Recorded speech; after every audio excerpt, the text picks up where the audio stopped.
नमस्कार प्रिय दर्शकों, हाजिर हूं मैं जन्म कुंडली अध्ययन। ये जो हमारी श्रृंखला चल रही है, इस श्रृंखला में आज एक व्यक्ति की जन्म कुंडली लेकर के आप सबके सम्मुख उपस्थित हुआ हूं। आइए हम सभी मिलकर इस जन्म कुंडली को देखेंगे और हमारा विषय क्या है, क्यों, कारण, किस कारण से इस जातक के साथ ऐसा हुआ, यही विषय है। बाकी का जो विषय है, जो इनकी समस्या है, वो इनकी समस्या है। हमारा जो विषय है, क्यों हुआ, हम इसे समझने का प्रयत्न कर रहे हैं। जन्म कुंडली का निर्माण करिए। मैं जन्म की तारीख आपको बता देता हूं। जन्म की तारीख 6 अगस्त 1978 है और जन्म का समय सुबह 7:14 का है। जन्म का जो स्थान है वो मेरठ है, उत्तर प्रदेश। कुंडली आपके सम्मुख ये बनकर के आएगी। सिंह लग्न की कुंडली आप देखेंगे। लग्नपति बनते हैं कौन, तो सूर्य जाकर के कुंडली के 12वें भाव में 19 कला के साथ आश्लेषा नक्षत्र में, बुध के नक्षत्र में आपको बैठे दिखाई पड़ेंगे। देवगुरु बृहस्पति भी वही है, लेकिन देखा जाए तो सूर्य बहुत आगे हैं, देवगुरु बृहस्पति बहुत पीछे हैं। 0 अंश पर हैं देवगुरु और सूर्य 19 अंश पर है। केतु आपको इस कुंडली में 3 अंश 48 कला पर उत्तरा भाद्रपद नक्षत्र में कुंडली के अष्टम में, लग्न में ही शनि, बुध और चंद्रमा, ये 3 ग्रह आपको दिखाई पड़ रहे हैं और द्वितीय भाव में राहु, शुक्र और मंगल। चलिए सबसे पहले ढूंढ लेते हैं इस कुंडली में हमें क्या दिखाई पड़ रहा है। वर्तमान में राहु की दशा इनको शुरू ही हुई है। इसके पहले समझ रहे हैं आप, राहु की दशा से पहले सूर्य, चंद्रमा और मंगल, और इसके पश्चात अब राहु आए हैं, जो कि अब यहां से 18 साल की ये दशा है। देखा जाए तो सूर्य, चंद्रमा और मंगल इस कुंडली के लिए कारक दशाएं ही हैं, अच्छे ग्रह हैं दोनों, तीनों के तीनों इस कुंडली के लिए। अब देखिए इस कुंडली में जरा नजर डालिए। लग्न में शनिदेव का होना, बुध और चंद्रमा का होना, शनि बुध की युति से कई तरह की परेशानियां, शनि चंद्रमा भी यहां पर हैं, तो मानसिक अशांति और परेशानी सबके सब इस कुंडली में। मघा नक्षत्र केतु का नक्षत्र है, केतु के नक्षत्र में बैठे। कमाल का सूत्र हमेशा ध्यान रखिएगा, केतु के नक्षत्र, केतु का मूल स्वभाव ऊर्ध्वगामी और परिवर्तन है। केतु के नक्षत्र में बैठे ग्रह भी कुछ हद तक केतु का ये स्वभाव जरूर लेते हैं कि उनके अंदर महत्वाकांक्षा, अब जातक के लग्न में ही बहुत सारे ग्रह बैठे हैं तो जातक की महत्वाकांक्षा तो जबरदस्त होगी। और द्वितीय भाव में राहु, शुक्र और मंगल की स्थिति से भी जरा कुछ हद तक आप समझने का प्रयत्न करिए। वैसे देखा जाए तो इन पर दृष्टि के नाम पर किसी और ग्रह की दृष्टि नहीं है, केतु को हटा दीजिए तो राहु, शुक्र और मंगल तीन ग्रह कुंडली के द्वितीय भाव में बैठे हैं। पर फिर भी राहु जो कि उत्तरा फाल्गुनी नक्षत्र में शुक्र के साथ, मंगल के साथ द्वितीय भाव में बैठ करके कमोबेश गलत खान पान, गलत आदत की आदत तो लगाया ही होगा, इसमें कहीं कोई दो मत नहीं। पहला पॉइंट, शनिदेव लग्न में है, सो जातक के जीवन काल में इसके प्रत्येक कार्य को विलंबित करने का काम कराएंगे और संघर्ष भाव का, इसमें षष्ठ भाव का स्वामी बनकर के लग्न में बैठे हैं तो वो परेशानियों का कारण भी जीवन काल में बनेंगे ही बनेंगे।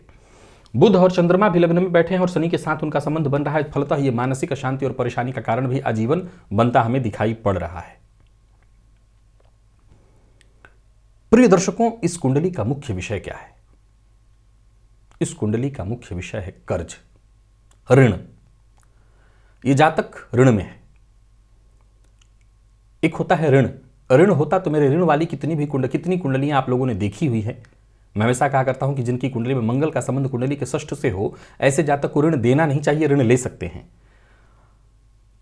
ज्योतिष शास्त्र में ऋण के कई सारे योग, कई सारे सूत्र बताए हुए हैं। जब द्वितीय भाव का स्वामी 12वें भाव में बैठ जाए, द्वितीय भाव का स्वामी जाकर के कुंडली के षष्ठ भाव में बैठ जाए तो ऐसे जातक के जीवन काल में ऋण की स्थिति बनती है। षष्ठेश भी लग्न में हो तो जातक आजीवन ऋण में रहता है। षष्ठेश यदि धनेश के साथ हो जाए तो भी जातक ऋण में चला जाता है। वो इस कुंडली में दिख रहा है ऋण का। असल में मैंने जब इस कुंडली को देखा तो मैंने इनके व्यक्तित्व को नोट किया, जो कि मैंने फलत खुल करके उनसे पूछा कि मैं आपके व्यक्तित्व को ऐसा देख रहा हूं। जाहिर सी बात है, आप अच्छाई किसी की बताएं तो सामने वाला तुरंत अपनी अच्छाई स्वीकार कर लेता है कि हाँ ये गुण तो मेरे अंदर है, परंतु आप अगर बुराई बताइए तो कोई स्वीकार नहीं करना चाहता। मैंने अपने कार्यक्रम में कहा था कि सूर्य लग्न अगर स्वामी हो तो सिंह लग्न के जो जातक होते हैं निसंदेह नेक दिल के होते हैं, लेकिन अहंकार की वृत्ति, ईगो की भावना उनके अंदर बहुत होती है। इनकी कुंडली में जरा चीज समझिए। एक विषय कर्ज है जिस पर हम चर्चा करेंगे, लेकिन और भी इस कुंडली में कुछ समझने वाला विषय है। जरा देखिए, लग्न में ही बुध, शनि और चंद्रमा बैठे आपको दिख रहे हैं। लग्नपति जाकर के कुंडली के 12वें भाव में 19 अंश 42 कला के साथ बैठे हुए हैं। लग्नपति 12वें भाव में जाकर के बैठे तो 12वां भाव किस चीज का भाव है? व्यय का भाव है। अब लग्नपति जाकर के व्यय भाव में, व्ययपति लग्न में, ये दोनों में कुछ कॉम्बिनेशन आपको समझ में आ रहा है। लग्नेश व्यय में चले गए, व्ययेश लग्न में आ गए, यानी जातक के अंदर व्यय की प्रवृत्ति तो जागृत हुई, ये बात सिद्ध हुआ।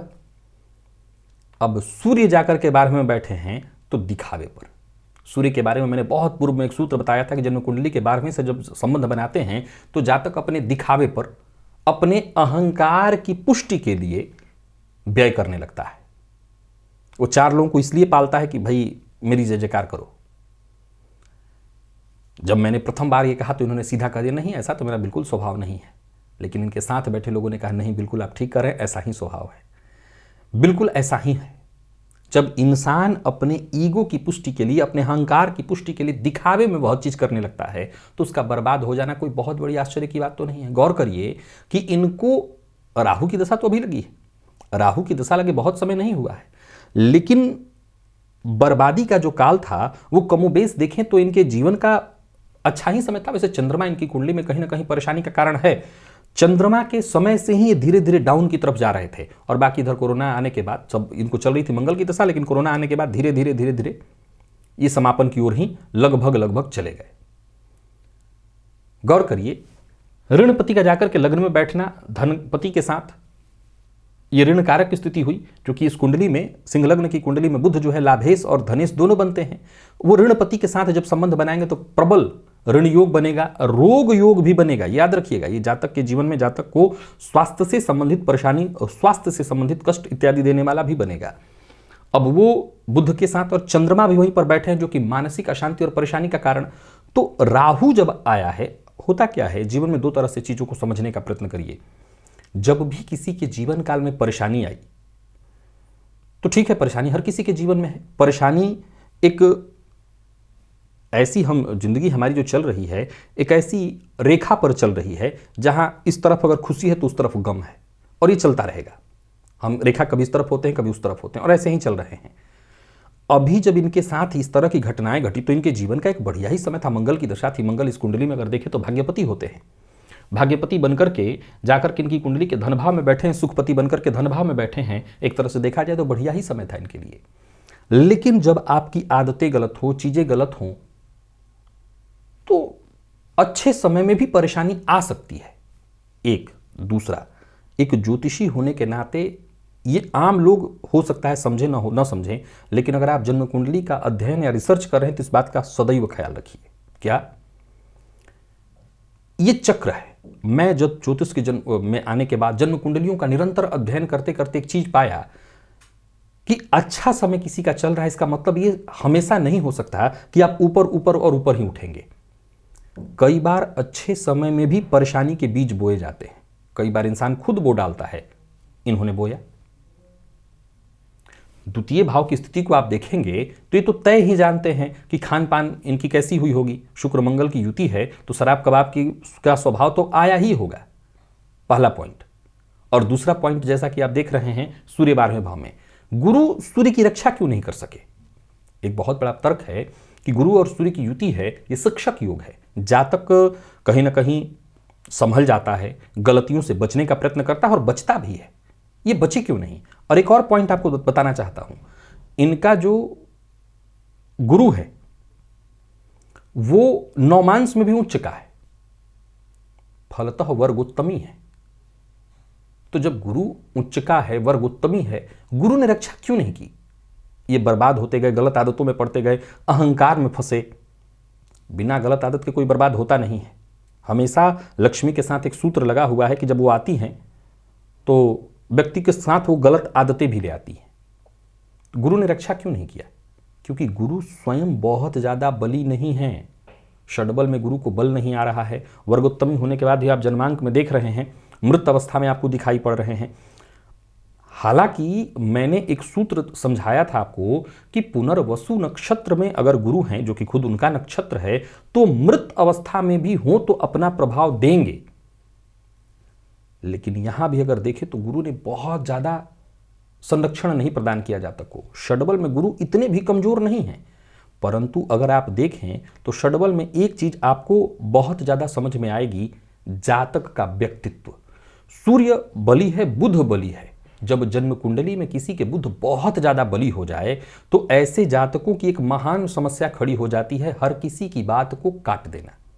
याद रखिएगा, किसी भी जन्म कुंडली अध्ययन में आप इस सूत्र को आजमा करके देखिए कि बुध यदि किसी कुंडली में बहुत अधिक आपको बली दिखाई पड़े तो आप ऐसे जातक में एक गुण पाएंगे कि वो हर किसी की बात को तत्क्षण काट देता है। अच्छा कहिए बुरा कहिए तुरंत काटेगा, वो अपनी ही बात रखता है। तो ऐसे जातकों के जीवन में परेशानी आना तय है। तो ये तो हो गई फिलॉसफी, इसको हम हटा देते हैं। लेकिन अगर हम ज्योतिषीय दृष्टिकोण से देखें तो बुध वो कारण बना, षष्ठपति लग्न में जाकर के बैठे हैं, जो कि गलत दिशा गलत रास्ते पर बढ़ने के लिए कहीं ना कहीं उनको उकसाना ही था। और फिर उस अवस्था में देखें तो ये जातक आज भयंकरतम कर्ज में डूबा हुआ है। अब इसके सामने कहीं कोई मार्ग नहीं है, बर्बादी की स्थिति। उपाय मैंने बता दिया है कि क्या करना चाहिए, किस तरह से आपको भगवान की शरण में जाना चाहिए, वो मेरा काम था, मैंने किया है। आप इस जन्म कुंडली में और क्या क्या कारण देख रहे हो। और जैसा मैंने कहा, मैंने प्रथम दृष्टया ही 2 ही प्रश्न इनसे पूछे थे। एक, आप अहंकारी और ईगो स्वभाव के हैं और अपने अहंकार की पुष्टि के चलते आप बर्बाद हुए हैं, एक। और दूसरा मैंने कहा गलत आदत, गलत खान पान और गलत संगति ने आपको बर्बाद किया है। आप भी इस कुंडली को देखिए और आपके मन में यदि यही पॉइंट सारे के सारे आ रहे हैं तो बिल्कुल ठीक। और भी कोई जरूरी नहीं कि मैंने जो सारे पॉइंट ढूंढे वही बस इनफ है ना। ये सागर है और इसमें उतरने के बाद हर दिन कुछ ना कुछ नए मोती हाथ लग जाते हैं।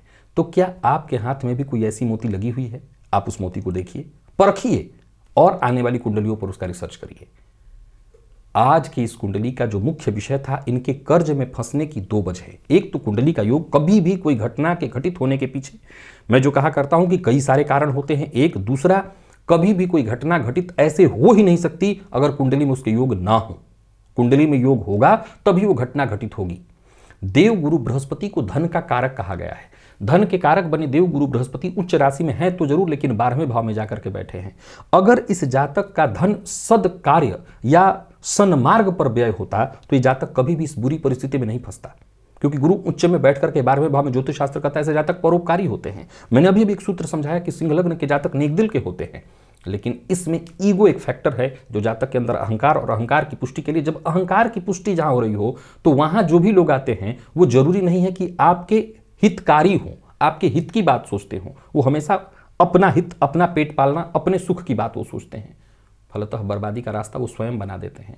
और बाकी की कुंडली की स्थिति को देखें तो शनिदेव लग्न में मारक भी बने हुए हैं और राहु की दशा जो अब आई है अभी संभलने नहीं देने वाली है। ये एक बात और हमेशा ध्यान रखिए कि जब भी हम किसी कुंडली का अध्ययन कर रहे हो, किसी के साथ कोई घटना या कोई दुर्घटना घटित हो रही हो, जैसे मान लिया जाए किसी का एक्सीडेंट हुआ, मान लिया जाए किसी को रोग हुआ, किसी को कैंसर हुआ, एक उदाहरण। अब हम उसने पूछा कि कैंसर से हम बचेंगे कि नहीं, तो आपको यह भी ध्यान में रखना है, चाहे लाख बचाव के योग हों, यह भी देखना है कि आने वाली दशा कैसी है।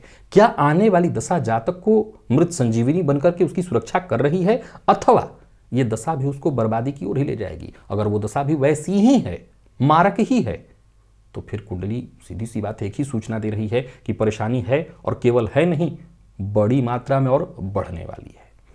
तो बाकी के आपके नज़र में जो भी पॉइंट हो उसे नोट करिए, कमेंट में लिखना चाहें लिख सकते हैं, आपका स्वागत है। आज के लिए बस इतना ही, मुझे इजाजत दीजिए, पुनः मुलाकात होगी। तब तक के लिए नमस्कार।